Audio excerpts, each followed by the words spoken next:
Hey guys, welcome back to my channel, Fix Your Crown Sis. This is your girl, Coach Jaleisha, Coach J. I'm so glad to see you guys. I've missed you guys. Please make sure you hit the like, share, and subscribe button. And make sure you share this with your friends, people who need it. So please share. Okay, let's dive right in. I really wanted to talk about self-love versus self-care because I think there's this misconception of what self-love actually is and what self-care is. And social media has this way of showing us that, you know, self-love looks a certain way. And I want to talk about it because we got it messed up, y'all. We got it all messed up. So let's get into it. So self-love, what is self-love and what is self-care? We'll start with self-care. So self-care is really about just, you know, pampering yourself, loving on yourself. And how does that look like? That can be getting your nails done. That could be doing your makeup. That could do your hair. You know, that could buy you something a little sweet, buy you something a little nice, something a little sexy. It can also treat yourself. Take yourself out to a movie, take yourself out to dinner, go out with your friends, go on a trip. That's self-care, spending time with yourself.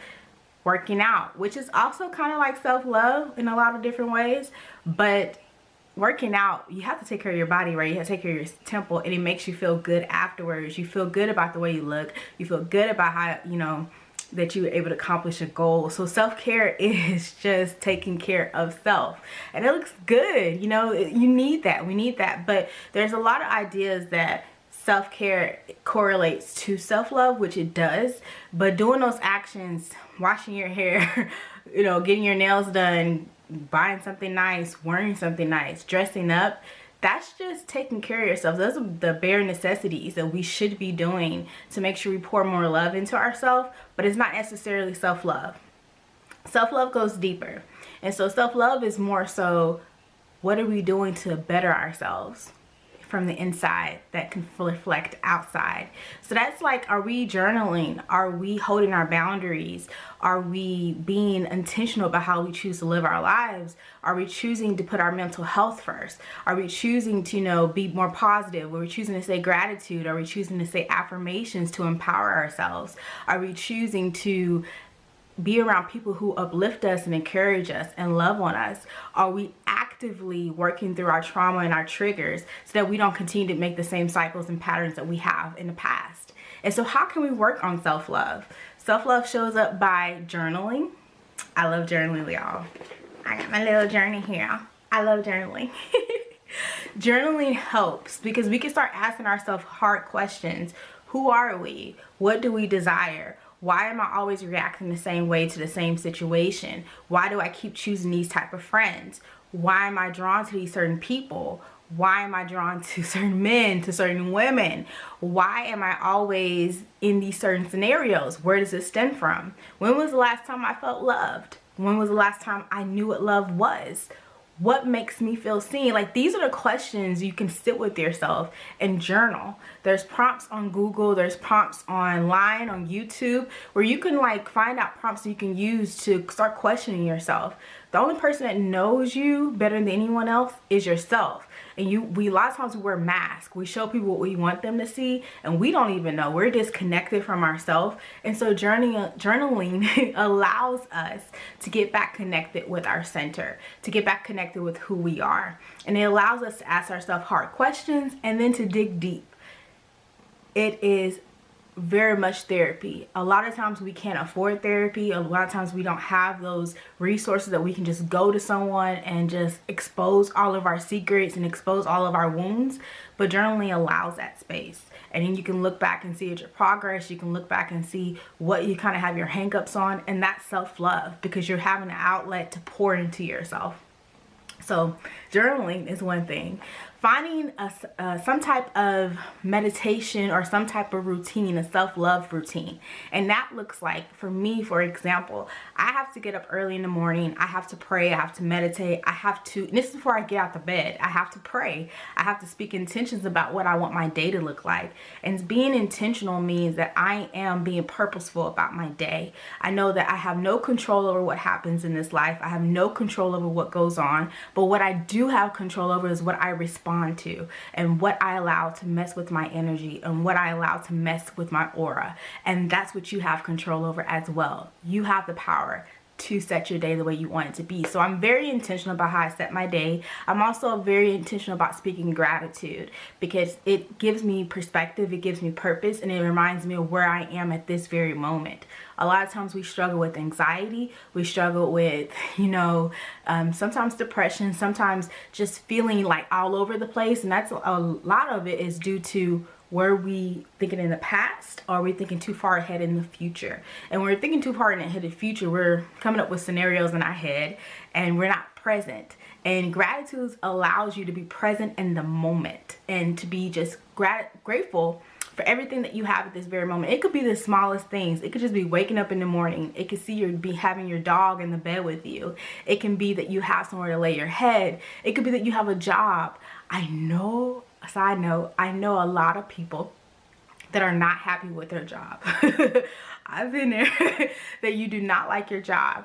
But a lot of times what we forget is that if we show gratitude for our job, because it could be taken from us and that might put us on a whole nother wavelength of depression or having anxiety or being flipped out and having our life turned upside down. If we're just grateful in that moment, I'm showing more gratitude for my job at this moment. I am grateful I have this job. I am grateful I have a job to pay my bills. It flips our perspective on the job. It flips our perspective of getting up in the morning and having to go to work. I just wanted to say that. So yes, I am very intentional. That's my self-love routine. I speak my gratitude. I set my intentions. I speak affirmations. I'm really, really big on affirmations because what we speak, what we think about, what we pour our energy into, it changes our paradigm. It changes our reality. So if we're not being intentional about what we're thinking about, what we speak, what we give our energy to, then that means we're just having just a whole bunch of different experiences. But if we're intentional, that means we're calling forth the experiences that we desire for ourselves. And so I implore you guys to find what your self-love routine is. That will help you in your self-love journey. What makes you happy? What can give you peace? What can give you comfort? Tap into it. Another thing I want to say is that you want to try to read self-love books. So this is a good one. The Body Keeps Score. Oh Lord. Self-love books, self-help books, self-help podcasts, self-help, interviews on YouTube. Tap in to betterment of what you're putting into your brain and what you're putting into your subconscious mind and what you're putting into your body.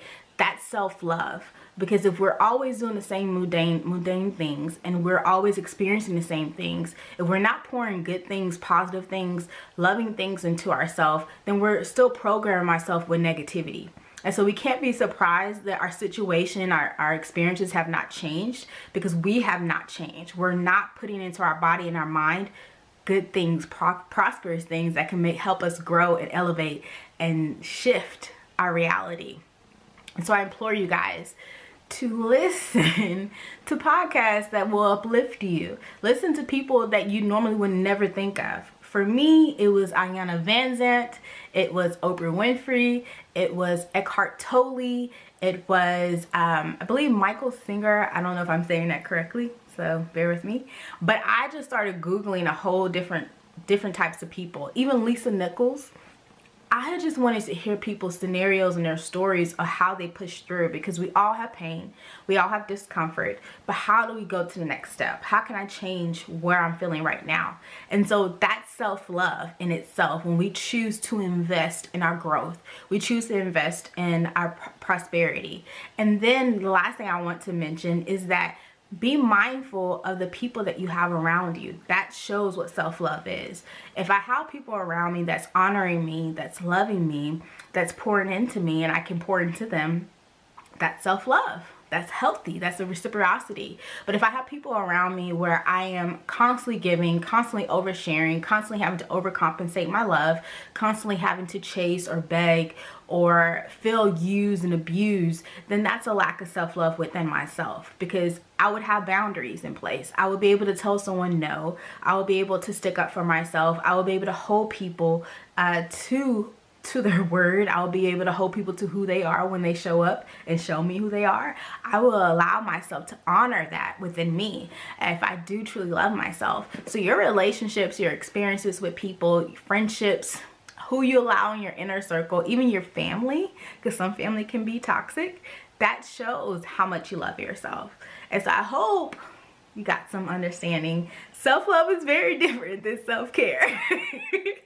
It's very, very different. So please drop below, guys, if this was helpful for you in the comments, or, you know, just some self-love routines that you guys do, maybe even self-care routines, because we need to help each other pour into ourselves. We have this idea of what self-care looks like, but that's just the surface. Self-care is the surface. Self-love is the inner work. It's the inside. It's our well-being. It's our life. It's our livelihood.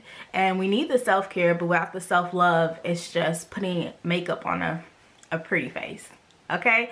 But yes, thank you guys for tuning in. I can't wait to talk to you guys soon, and you have a great day.